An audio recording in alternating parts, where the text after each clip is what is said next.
La Diaspora des Bulles, votre chronique consacrée à la bande dessinée tous les matins sur Radio J du lundi au jeudi. Et je suis ce matin en compagnie de Thomas Figuère et de Didier Passamonique. Bonjour messieurs. Bonjour Ilana. Alors faut-il le rappeler, vous êtes collaborateur au site Actua BD, dont Didier, vous êtes directeur de la rédaction. Alors on va commencer par vous, Thomas. Vous nous présentez aujourd'hui l'un de vos coups de cœur de la rentrée, c'est Cauchemar Ex Machina, c'est ça? Alors oui, absolument Ilana.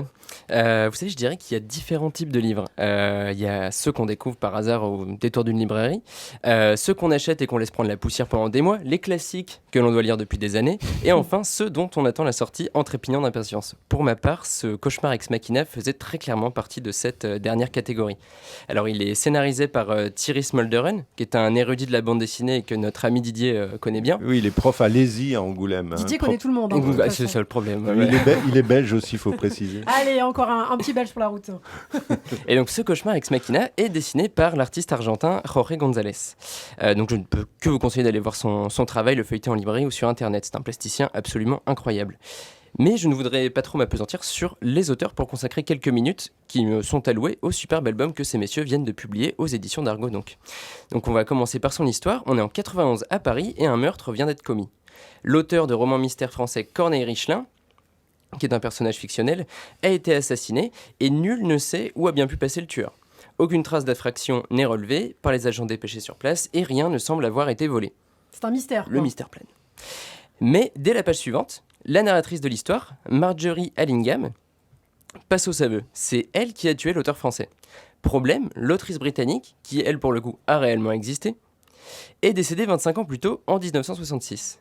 Alors pas d'inquiétude toutefois, l'origine du terrible drame qui vient de se jouer sous vos yeux remonterait à l'année 1938 à Paris, où un mystérieux dîner réunissant les plus belles plumes de romans mystères d'époque, tenu à l'initiative d'un amateur fortuné, le baron Hans von Richtenbach, s'est tenu. Je suis un peu perdu là. Moi. Oui. C'est normal. Il faut suivre. C'est tout à fait normal. Donc sans trop vous en révéler, on part avec un pitch de base qui ressemble à du roman mystère pour très rapidement glisser vers le roman d'espionnage, voire le roman historique, puisque les services secrets britanniques vont venir mettre leur nez dans cette histoire et tenter d'utiliser les auteurs pour mettre des bâtons dans les roues de l'armement nazi. Bah alors du coup, polar ou récit d'espionnage justement? Et c'est un peu tout ça à la fois. Donc l'affaire est passionnante, elle est savamment racontée et l'exercice BD en tant que tel est parfaitement réalisé.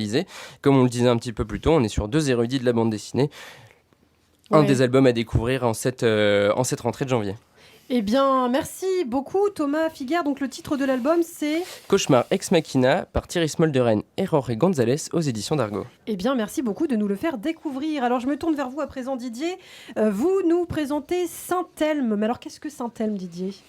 C'est une BD qui sort là ces temps-ci et qui est dans les nominés du prix d'Angoulême.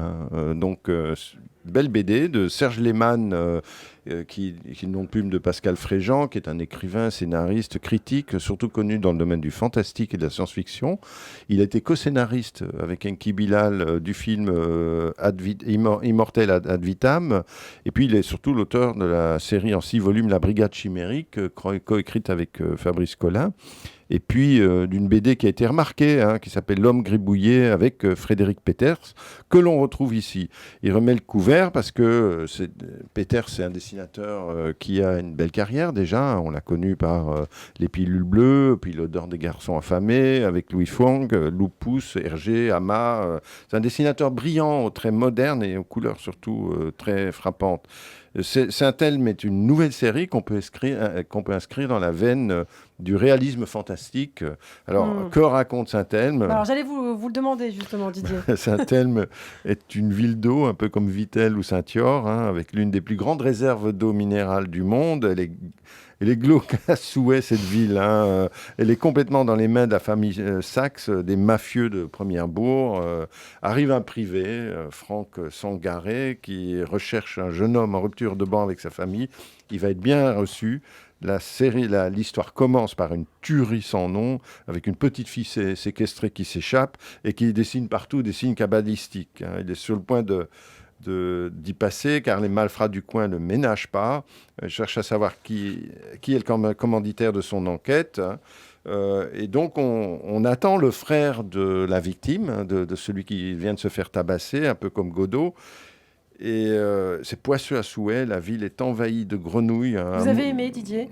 J'ai adoré, et c'est surtout les couleurs et le dessin qui sont l'élément majeur de cette série, et c'est pas par hasard qu'elle est nominée à Angoulême.